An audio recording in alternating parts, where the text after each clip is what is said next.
Hey everyone, my name is Aditi. Welcome you all to my channel adisteaching where you learn English easily with me. আজকের এই লেসনটা কিংবা আজকের এই ক্লাসটা তোমাদের কাছে যথেষ্ট ইন্টারেস্টিং আর ফানি হতে চলেছে। কেন জানো? কারণ আজকে আমি ক্লাসে তোমাদের একটা নতুন বিষয় শেখাতে চলেছি। দেখো, আমরা অনেকে ইংলিশে ফ্লুয়েন্ট হতে চাই, কিন্তু তার জন্য একটা জিনিস খুব দরকার, মুখের জড়তা কাটানো। না, মুখের জড়তা আমরা কিভাবে কাটাতে পারি? মুখের জড়তা মানে অনেক সময় দেখবে কিছু ওয়ার্ডের প্রোনাউন্সিয়েশন আমরা করতে পারি না। আমি অনেক স্টুডেন্টকে দেখেছি এরকম বলতে যে ম্যাম আমার রয়ে সমস্যা রয়েছে, কিংবা আমার শয়ে সমস্যা রয়েছে, এসএইচ এর সমস্যা অনেকের থাকে, অনেকের এল এর সমস্যা থাকে। নাও এই জড়তাগুলো আমরা কিভাবে কাটাতে পারি? এর জন্য একটা প্র্যাকটিস রয়েছে, যেটা আজকের এই ক্লাসে আমি তোমাদেরকে শেখাবো।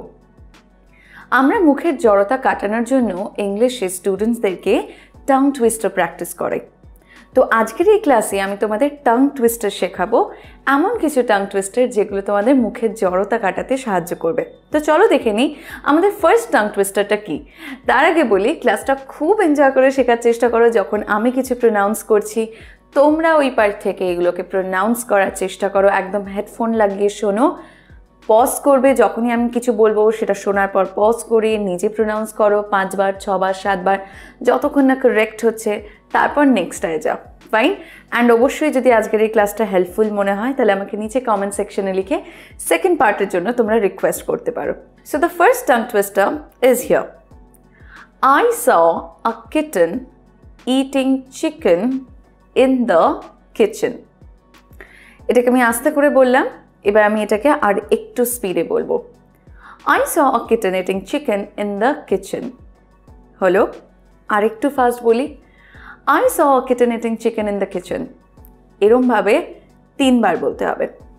I saw a kitten eating chicken in the kitchen. I saw a kitten eating chicken in the kitchen. I saw a kitten eating chicken in the kitchen. তাহলে এইখানে দেখো, আমাদের মানে আমি অনেক স্টুডেন্টকে দেখেছি এখানে কখন চিকেনটা কিচেন হয়ে যায়, কিটেনটা চিকেন হয়ে যায়, বোঝা যায় না।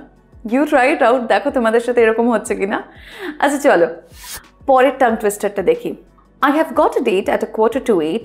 I'll see you at the gate, so don't be late. I have got a date at 7:45. I'll see you at the gate, so don't be late. একটু স্পিডটা বাড়াই। I have got a date at 7:45. I'll see you at the gate, so don't be late. এইবার এটাকে আর একটু fast বলি, দেখি। I've got a date at 7:45. I'll see you at the gate, so don't be late. I've got a date at 7:45. I'll see you at the gate, so don't be late. I've got a date at 7:45. I'll see you at the gate, so don't be late. দেখো তো তোমরা ওইভাবে বলতে পারছো কিনা। চলো পরেরটা দেখি। I saw Susie sitting in a shoe shine shop. Okay, now shoe shine shop প্রত্যেকটা দেখো SH এর সাউন্ড আছে। sh, not sir. Or you can't pronounce it as shoe shine shop. It's not that. It's shoe shine shop, right? Okay, so এটাকে এবার আমরা একটু fast bowler চেষ্টা করব। I saw Susie sitting in a shoe shine shop. I saw Susie sitting in a shoe shine shop. I saw Susie sitting in a shoe shine shop.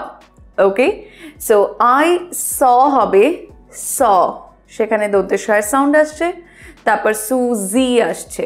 Okay, sitting A again দন্তেশ্বর, পরের প্রত্যেক কটায় তালবস্বরের sound আসছে, শ হচ্ছে। চলো ঠিক এইরকম ভাবে focus করেই আমরা পরের টাং টুইস্টারটা শিখে নিই। She sells seashells by the seashore. She sells seashells by the seashore. দেখো, দেখে প্র্যাকটিস করো। ফার্স্টের উচ্চারণটা কি হচ্ছে? she, পরেরটার উচ্চারণ হচ্ছে সেল, স উচ্চারণ হচ্ছে। She sells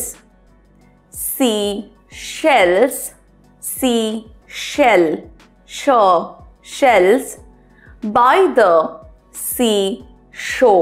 shore. ওকে, ঠিক এরকম ভাবে প্রোনাউন্স করার চেষ্টা করো। আর একটু ফাস্ট বলি আমরা। She sells seashells by the seashore. She sells seashells by the seashore. She sells seashells by the seashore. চলো ঠিক এরকম ভাবেই তোমরাও প্র্যাকটিস করো। And our last tongue twister for today is a loyal warrior will rarely worry why we rule. এখানে রয়ের problem যাদের আছে সেটা কাটবে। A loyal warrior will rarely worry why we rule. ল আর র এর খেলা রয়েছে এখানে। এবার এটাকে আমি একটু ফাস্ট বলি। A loyal warrior will rarely worry why we rule. A loyal warrior will rarely worry why we rule. A loyal warrior will rarely worry why we rule. দেখো, তো এরকমভাবেই 3 বার করে তোমাদের ফাস্ট বলতে হবে একদম। আর যদি এই 5টা টাং টুইস্টার তোমাদের ভালো লাগে আর এগুলো যদি একদম তোমাদের ঠোঁটস্থ হয়ে যায়, তাহলে আমাকে তোমরা পার্ট 2 এর জন্য নিচে রিকোয়েস্ট করে জানাতে পারো। আমি ঠিক এইভাবেই সুন্দর করে বাকি টাং টুইস্টারগুলোর ওপরও তোমাদের ক্লাস নেব। দেখা হচ্ছে তোমাদের প্রত্যেকের সাথে আবার পরের ভিডিওতে এরকমই কোনো ইনফরমেটিভ অ্যান্ড ফানি কন্টেন্ট নিয়ে। Until next time, take care of yourself. Keep practicing English. Bye.